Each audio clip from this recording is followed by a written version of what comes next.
Kamusta, mga kaibigan?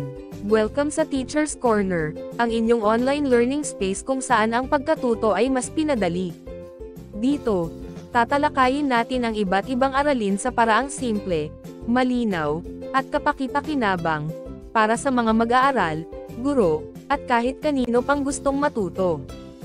Kung handa ka ng palawakin ang iyong kaalaman, huwag kalimutang i-like, i-share, at i-subscribe, at i-click ang notification bell, para hindi ka mahuli sa ating mga bagong videos. Tara, sabay-sabay tayong matuto. Ang kahalagahan ng kadalisayan sa salita at gawa, sa pakikipagkapwa. Sa mundong puno ng mabilisang komunikasyon at birtual na ugnayan, madalas nating nakakalimutan ang tunay na diwa ng pakikipagkapwa, ang malalim na konsepto ng pagkilala sa ating sarili, bilang bahagi ng isang komunidad. Ngunit, paano nga ba natin mapapanatili ang kadalisayan sa ating mga salita at gawa, lalo na sa panahong ang pagpapanggap at pagiging plastic, ay tila naging pamantayan?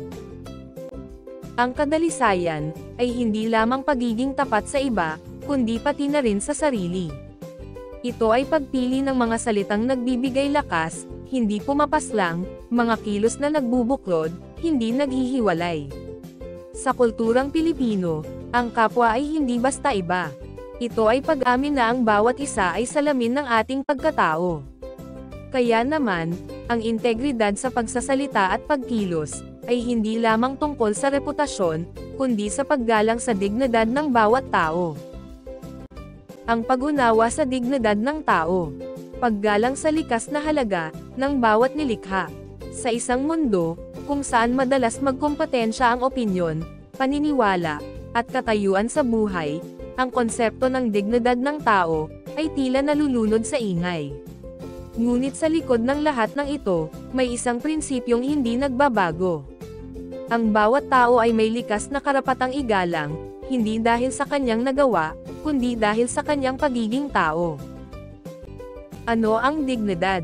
Ayon sa ating pananampalataya at kultura, ang dignidad ay ang likas na halaga ng tao, bilang nilikha ng Diyos. Ito ay hindi nakabase sa kayamanan, edukasyon, kasarian, o paniniwala. Sa halip, ito ay regalo, isang sagradong marka ng paglikha, na nagpapatunay, na ang bawat isa ay may natatanging papel sa mundong ito. Gaya ng sinasabi sa Biblia, nilikha ng Diyos ang tao, ayon sa kanyang larawan. Ang katotohanan ito, ang siyang pundasyon ng ating pagkilala sa dignidad ng bawat individual. Bakit dapat igalang ang dignidad ng tao? Likha ng Diyos, hindi likha ng tao. Ang pagiging tao, ay sapat na dahilan upang igalang ang kapwa. Kahit pa iba-iba ang ating katayuan sa buhay, ang ating dignidad ay nagmumula sa iisang pinagmulan, ang Diyos. Walang sino man ang may karapatang bawasan o alisan nito. Pagkilala sa pagkakapantay-pantay. Sa lipunang puno ng paghuhusga, ang dignidad ang siyang nagpapaalala, walang mas mababa o mas mataas. Ang mahirap, may kapansanan, LGBTQ+, o sino mang nasa laylayan, ay may parehong karapatan sa respeto, tulad ng sino mang nasa poder. Sandigan ng makatarungang ugnayan. Kapag kinikilala natin ang dignidad ng kapwa, nabubuo ang tiwala at pagmamalasakit. Ito ang pundasyon ng malusog na pamilya, komunidad, at lipunan. Ang dignidad ng tao, ay hindi lamang isang konsepto. Ito ay sagradong tungkulin na ipinagkatiwala sa atin, bilang mga nilalang na may puso at kaluluwa. Sa bawat paggalang na ipinapakita natin, ginuganita natin ang sinabi ni San Juan Pablo II, ang tao ang daan ng simbahan. At sa malawak na konteksto, ang tao ang daan, tungo sa isang lipunang puno ng pag-asa at pagmamahalan. Paggalang sa dignidad ng kapwa. Ang pundasyon ng makabuluhang pakikipagkapwa. Ang bawat tao ay nilikha ng Diyos, ayon sa kanyang larawan, at bawat isa ay bukod tangi. Madalas nakakalimutan natin ang mga tao sa ating paligid, ay kailangang tretuhin ng may pagmamahal, dignidad, at respeto, dahil gaya natin, sila ay nilikha rin ng Diyos ayon sa larawan niya. Ang pag-alam na lahat tayo ay ginawa sa larawan ng Diyos, ang siyang mag-uudyok sa atin, na tingnan ang halaga ng iba. Ang pagbibigay halaga sa kapwa, ay nangangahulugang pagpapakita ng pag-ibig ng Diyos, sa pamamagitan ng ating salita at gawa. Ang mabuting tao, ay may mabuting puso kaya siya ay matapat, makatotohanan, at tumutupad sa pangako. Siya ay taos-puso at tumpak sa paglalarawan kung ano mismong nangyari. Nagsasabi siya ng totoong nararamdaman, kahit na ang paggawa nito ay maaaring humantong sa negatibong kahihinatnan. Ang mga kilos na ito, ay nagpapakita ng paggalang sa sarili, at sa dignidad ng kapwa. Sa kabilang banda naman, ang masamang tao ay may masamang puso, kaya naman madaling magsinungaling, mandaya, magnakaw, at hindi tumupad sa binitawang salita o pangako, at kanyang mga tungkulin. Ang kadalisayan ng salita, ay nagmumula sa puso ng isang tao. Gaya ng nakasulat sa Lucas Kabanata 6, versikulo 45, ang mabuting tao ay nagsasalita ng mabuti, dahil puno ng kabutihan ang puso niya. Ngunit ang masamang tao ay nagsasalita ng masama, dahil puno ng kasamaan ang puso niya. Sapagkat kung ano ang nasa puso ng isang tao, iyon din ang lumalabas sa kanyang bibig. Sa makatuwid, mahalaga na ingatan ang mga pumapasok sa isip at puso, dahil ito ay muling lalabas sa ating mga labi, at sa ating mga kilos. Marapat na panatilihing totoo, malinis, at dalisay ang ating isip at gawa, at iwasan ang mga paglabag dito. Mga paglabag sa pagiging totoo, sa salita at gawa sa kapwa. Ang mga sumusunod, ay ilan sa mga paglabag sa pagtaguyod sa katotohanan, na may masamang naidudulot sa kapwa. Pagsisinungaling.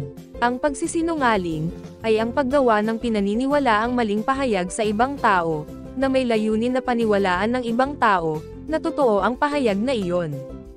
Ibig sabihin, may intensyon na manlinlang. Mga uri ng kasinungalingan. May mga iba't ibang uri ng pagsisinungaling, na ginagawa ang tao. Puting kasinungalingan, o white lies. Ito ay hindi nakakasirang kasinungalingan, na karaniwang ginagamit ng isang tao, para hindi makasakit ng damdamin ng iba. Itim na kasinungalingan, o black lies. Pagsisinungaling, upang makakuha ng isang bagay sa nilinlang, para sa pansariling interes. Ang kasinungalingang katha o gawa-gawa, o fabrication. Ito ay ang pagsasabi sa iba ng isang bagay, na hindi mo alam kung totoo. Maaari itong humantong sa mga tsismis, na maaaring makasira ng reputasyon ng ibang tao. Kasinungalingan ng panlilinlang, o deception. Sinusubukan ng isang manlilinlang na iligaw ang iba, sa pamamagitan ng hindi pagsasabi ng lahat ng katotohanan, o paglikha ng maling kwento. Maaari itong maging banayad, ngunit nakakasakit. Academic dishonesty. Ang academic dishonesty, ay tumutukoy sa anumang uri ng panlilinlang o kasinungalingan, na ginagawa sa loob ng akademikong konteksto. Narito ang ilang halimbawa ng academic dishonesty. Plagiarism. Ang plagiarism, ay parehong pagnanakaw at pagsisinungaling, binubuo ito ng pagkopya sa gawa ng ibang tao, at tawagin itong sarili mo.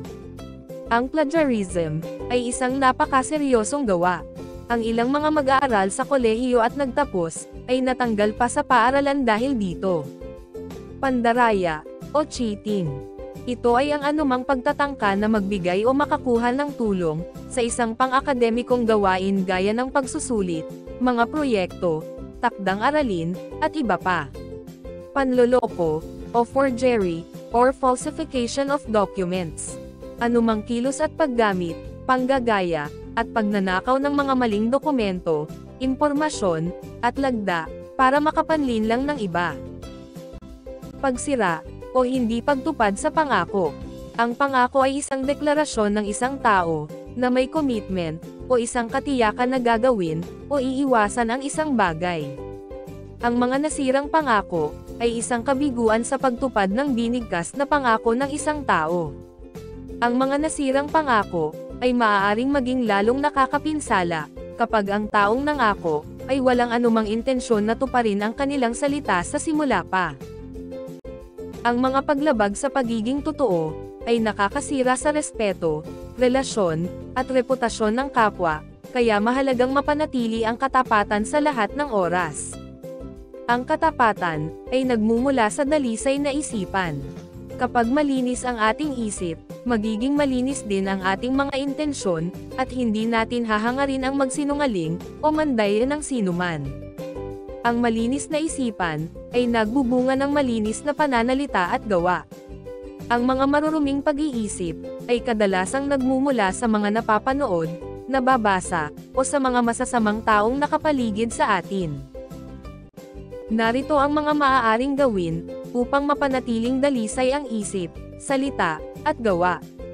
Maging mapili sa mga pinapanood, binabasa, at kinakasalamuha. Umiwas sa mga bagay, o taong nakaka-impluwensya sa iyo, na magsinungaling. Magbasa ng banal na kasulatan, at iba pang materyales na maaaring magbigay ng inspirasyon, upang maging tapat at gumawa ng mabuti sa kapwa. Kung palagian itong ginagawa, magsisilbi itong magandang paalala, na iwasan ang mga paglabag na tinalakay. Palagi ang magnilay, matutong patahimikin ang sarili, upang magkaroon ng oras na pag-isipan ang mga binasa, sa banal na kasulatan. Katapatan sa salita. Ang katapatan, ay ang unang katangian na tinitingnan ng sinuman sa ibang tao. Ito ang pundasyon ng ating buhay, dahil ito ang kalidad na hinahangaan ng bawat isa. Ang pagsasabi ng totoo at pagiging tapat, ay isang ugali na dapat nakatanim sa tao mula pa pagkabata. Ang mga taong nagsasabi ng kanyang saloobin ng may katapatan, ay pinagkakatiwalaan ng iba, kaya't makakatulong ito sa pagbuo ng pangmatagalan, at mas matatag na relasyon at pakikipag-ugnayan, dahil ibinibigay mo ang nararapat para sa iba. Pagsasakilos ng pagiging totoo, sa salita at gawa. Ang katapatan ay nakikita sa salita at gawa. Masasabing tapat ang isang tao, kung sinasabi lahat ng totoong kwento o pangyayari, at walang tinatagong anuman. Gumagawa ka, dahil may paggalang at respeto sa kapwa, hindi para linlangan, o paniwalain sila sa mali. Ibinabahagi mo lang sa iba ang totoong alam mo tungkol sa ibang tao. Hindi ka nagkakalat ng maling impormasyon sa iba, gaya ng tsismis. Inaamin mo ang iyong pagkakamali, kahit na alam mong may hindi magandang idudulot ito sa iyo. Hindi mo ikinakaila, kapag may nagawa kang paglabag, lalo na sa mga alituntunin. Pagpapakita ng katapatan sa sarili. Ang katapatan sa kapwa, ay nagsisimula sa katapatan sa sarili. Narito ang ilan sa mga paraan, upang maipakita ang katapatan sa sarili. Tanggapin mo ang iyong mga kahinaan, pagkukulang, at mga kapintasan, nang hindi kinukutya ang sarili. Pagtanggap sa kahihinatnan ng iyong mga desisyon at kilos. Pagbabahagi sa iyong tunay na kaisipan, saloobin, at nararamdaman ng taos sa puso. Paggawa ng mga gustong-gusto mong gawain ng malaya, masaya, at walang pakiramdam, na ikaw ay nagkakasala. Mga gawaing nagpapakita ng pagiging totoo sa kapwa. Pagpapakumbaba, at pagtanggap sa iyong pagkakamali. Humingi ng paumanhin kung kinakailangan. Piliing huwag magsinungaling, mandaya, o magnakaw. Ibalik ang hindi sa iyo. Kunin lang ang para sa iyo. Huwag pag-interesan ang pag-aari ng iba. Pagbabahagi ng iyong nararamdaman ng may respeto. Tuparin ang bawat pangakong binitawan. Huwag mangangako, kung hindi ito kayang gawin. Sa pagtatapos, ating tandaan, na ang kadalisayan sa salita at gawa sa pakikipagkapwa, ay hindi lamang isang magandang ideya, kundi isang praktikal na daan, tungo sa isang mas mabuti at makabuluhang buhay. Ito ay isang pamamaraan, upang palakasin ang ating mga ugnayan, itaguyod ang pagkakaisa, at magbigay inspirasyon sa iba, na sundan ang yapak ng integridad at respeto. Sa bawat araw, mayroon tayong pagkakataon na isabuhay ang kadalisayan sa ating mga salita at gawa. Maging sa simpleng pakikipag-usap, paggawa ng desisyon, o pakikitungo sa mga hamon, ang ating pagiging tapat at mabuti, ay nagpapakita ng ating pagpapahalaga sa kapwa. Ang kadalisayan, ay nagbubukas ng mga pinto, para sa mas malalim at makahulugang koneksyon sa ating kapwa. Sa pamamagitan ng wagas na pagkilos, tayo ay nagiging mga instrumento ng positibong pagbabago sa ating komunidad. Sa ating pagsisikap na maging dalisay sa salita at gawa, hindi lamang natin pinapabuti ang ating sarili, kundi nag-aambag din tayo sa pagpapalaganap ng kagandahang asal sa ating lipunan. Ito ay isang patuloy na proseso ng paglago at pag-unlad, kung saan ang ating mga pagkakamali ay nagiging mga aral, at ang ating mga tagumpay ay nagiging inspirasyon para sa iba. Naway ang kadalisayan sa salita at gawa ay maging isang ilaw na gumagabay sa ating pakikipagkapwa, tungo sa isang lipunang may pagkakaisa, respeto, at tunay na pagmamalasakit sa isa't isa. Hanggang sa muli, maraming salamat sa panonood.